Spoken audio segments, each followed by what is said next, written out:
Merhaba, xeyir olsun əziz izləyicilər. 27 aprel 2025-ci il tarixində ULO kurslarına qəbul güzəşt imtahanı keçirilmişdir. 9-cu siniflər üçün olan imtahanın riyaziyyat suallarını izah edəcəm. Başlayaq suallara. Demək, birinci sual 21-dən başlayır.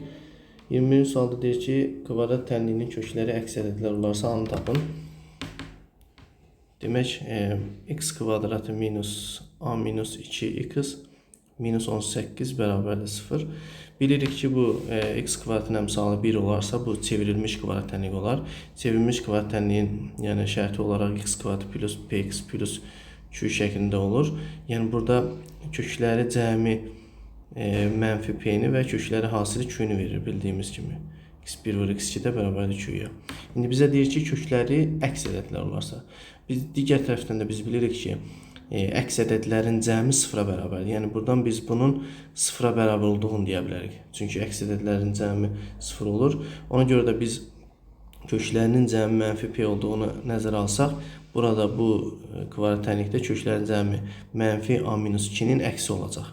Demək, x1 üstə gəlsin x2 bərabərdir mənfi a minus 2-nin əksi də müsbət a minus 2 olacaq. Yəni biz bunu sıfıra bərabər həll edəcəyik. Onda buradan da taparıq ki, a bərabər olacaq 2-yə, yəni doğru cavab B variantı olacaq. Növbəti suala diqqət edək, 22-ci sual.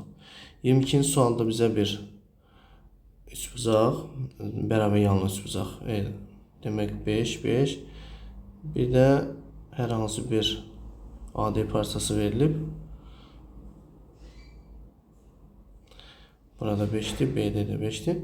Deyir ki, ABC üçbucağında AB, BD, AC 5 olarsa DC də 1'dir.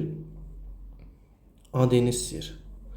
Demək, nə edirik? Buradan bir perpendikulyar indirsəm, bərabər yanlı üçbucaqda təpədən çəkilən hündürlük həm də mediandır. Yəni, oturacaq BC-ni yarı böləcək. BC 6 olduğuna görə, B-dən D-yə qədər 5, D-dən də Z-yə qədər 1 olduğuna görə, yəni bu 6 olacaq ümumi. 6-nın yarısı 3 üst düşəcək. 3 üst düşəcəksə, onda 5-in 3-ü bura düşdüsə, bura qalacaq 2. Demək, buradan bura qədər məsafə 2 olacaq. Bizə lazımdır, biz hündürlüyü müəyyən edirik. Hündürlüyü də müəyyən etmək asandır. Demək, x bizdən AD-ni istəyir. AD x olacaq. Yəni, x-in yeri biraz fərqli yerə düşüb.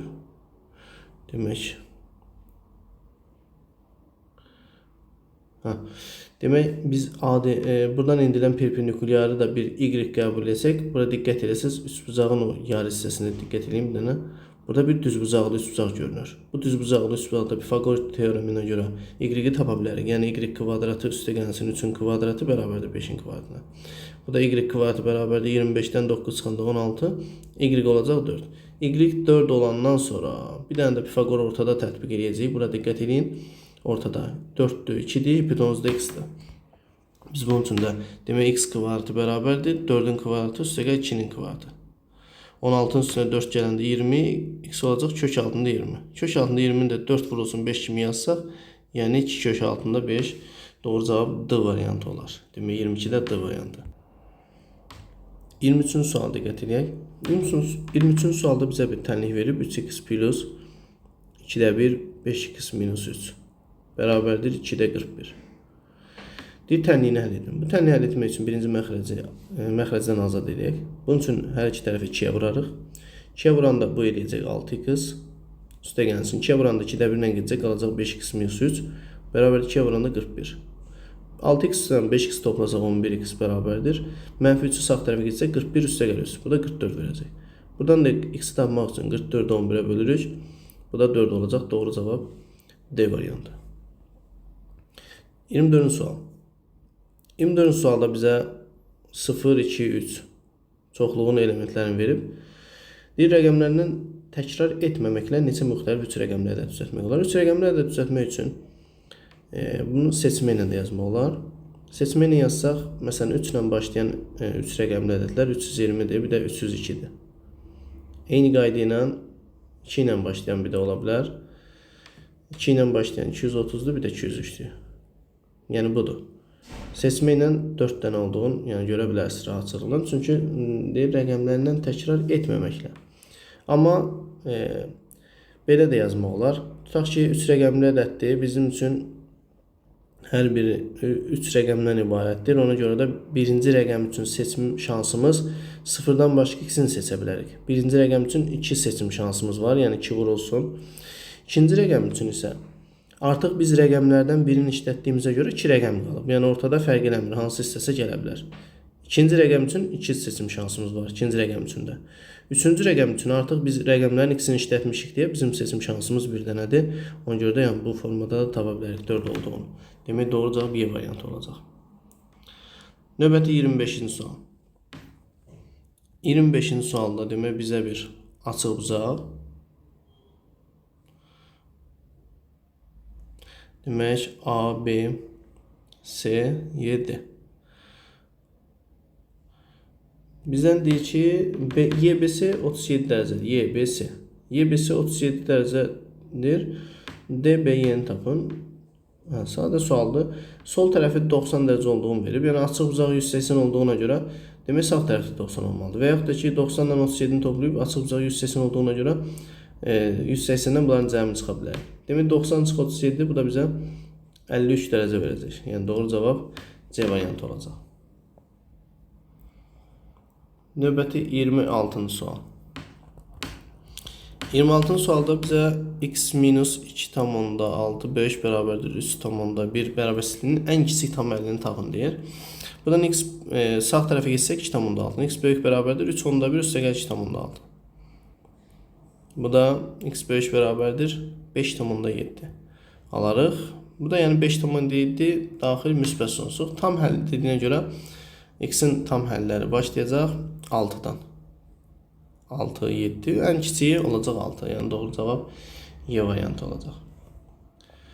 27-ci sual. 27-ci sualda bizə verib 7-də 2 üstə gəlsin 8-də 5 bölünsün 8-də 3. Deyir hesablayın.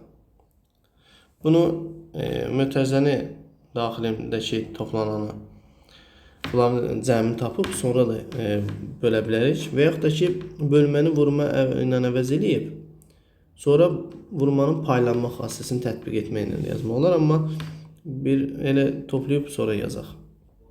Belə də rahat alına bilər onsuz da. 7, 8 əkö bunlara olacaq 56. Buna düşəcək 8 dəfə, buna 7 dəfə. 16 üstəgəl 35. Bölməni vurma eləsək bu da 3-də 8 olacaq. 8 ilə 56 gedəcək 7 dəfə. Məxrəcdə olacaq 7 üçün 21. Surətdə də olacaq 51. 21 ilə 51 3 ixtisar gedir. 7-də 17. Yəni doğru cavab A variantı olacaq. 28. 28-də bizə verib A kvadratı plus 1 bərabərdir 3A olarsa A kvadratı üstə gəlsin 1 bölü A kvadratını tapın. Bunun üçün nə edirik? Birinci A kvadratı üstə gəl 1 bərabərdir 3A-da hər birini A-ya bölürəm. Bölür A. Yəni A kvadratını A-ya böləndə A eləyir. 1-i A-ya böləndə 1 bölü A. 3A-nı da A-ya böləndə 3. Sonra bunu kvadratı yüksəldirəm. Birincinin kvadratı. Hasilinin 2 misli. Yəni 2 vurulsuna 1 bölünsünə. Üstəgəl ikincinin kvadratı. 1 bölü A bərabərdir 9-a. Yəni bərabərliyin A plus 1 bölü A bərabərdir 3-ün həm sağ tərəfin, həm də sol tərəfin kvadratı yüksəltdim. Burada A-lar gedəcək. Bu olacaq A kvadratı. Üstə gəlsin. Ortada qaldı 2. Üstə gəl 1 bölü A kvadratı. Bərabərdir 9-a. Buradan da A kvadratı üstə gəlsin 1 bölü A kvadratını tapsaq 9-dan 2 çıxarıq. Bu da 7 verər. Doğru cavab D variantı olar. 29-cu sual. 29-cu sualda bizə 3 üstü A bərabərdir 4 olarsa 3 üstü 3A minus 2-ni deyir tapın. 3 üstü demək 3 üstü 3A minus 2-ni parçalayaq. 3 üstü 3A minus 2-ni 3 üstü 3A bölünsün 3 üstü 2 kimi yaza bilərik. Çünki bölmədə qüvvətlər çıxılır. 3 üstü 3A-nı da 3 üstü A-nın kubu kimi yaza bilərik. Bölünsün də kəsir xəttinə yaza bilərik. Yəni 3-ün kvadratı 9 edir. 3 üstü A-nı 4 verib. Yəni 4-ün kubu bölünsün 9 deməkdir. 4-ün kubu 64 edir. Bölünsün 9. Yəni doğru cavab 64 bölü 9 bu variantında olacaq. Növbəti 30-cu sual. 30-cu sualda deyir malın qiymətini 22% azaldırıq. Normalda hər bir şey bütövlükdə 100%-dir. Əgər 22% azalacaqsa, bu qalacaq 78%. Sonra deyir, yeni qiyməti 6 dəfə azaltdılar. Dəfə azaltmada isə bölürük. Yəni 78%-i 6 dəfədə azaltdıq. Bu elə də 13%. Deyir, malın əvvəlki qiyməti necə dəyişdi? Əvvəl 100 idi. Sonra qaldı 13. Bu nə deməkdir? Yəni 87% neynədir? Azaldı. Demək 87% azalacaq. B variantı olacaq. Yəni 100-dən 13-ə düşdü. Sonra 31-ci sual.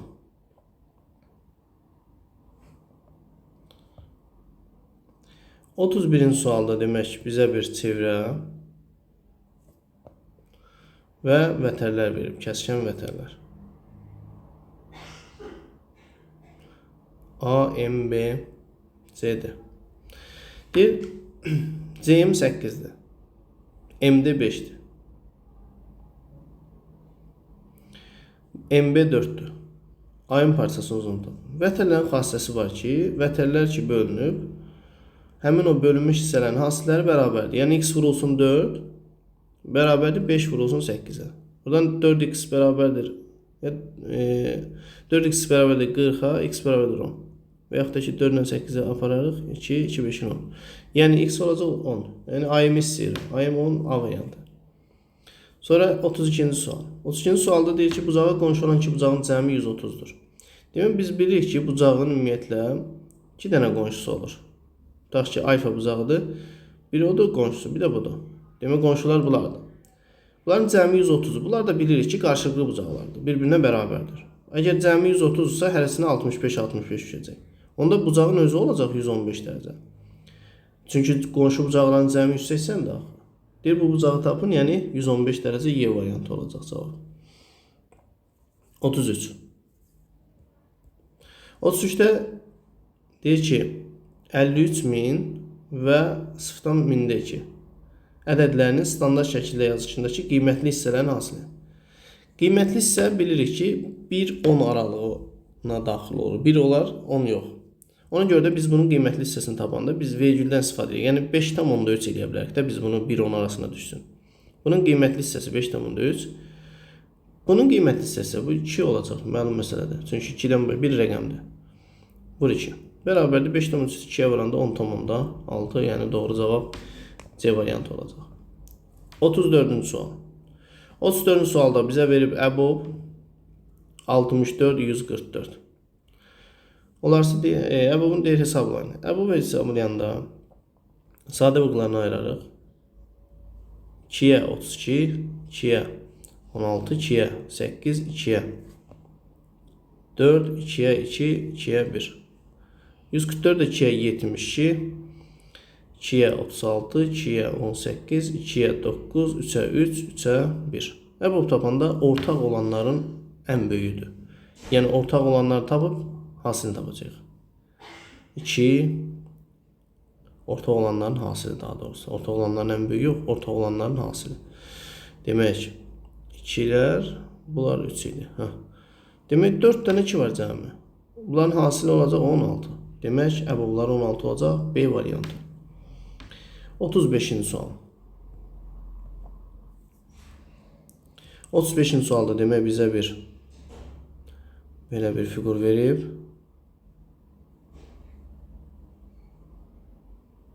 Yox, düz olmadı. Demək belə bir fiqur verib. Buranı 30 dərəcə verib. Buranı alfa verib. Burada 160 dərəcə. Bunu üç bucağı tamamlamaqla tapa bilərsiniz.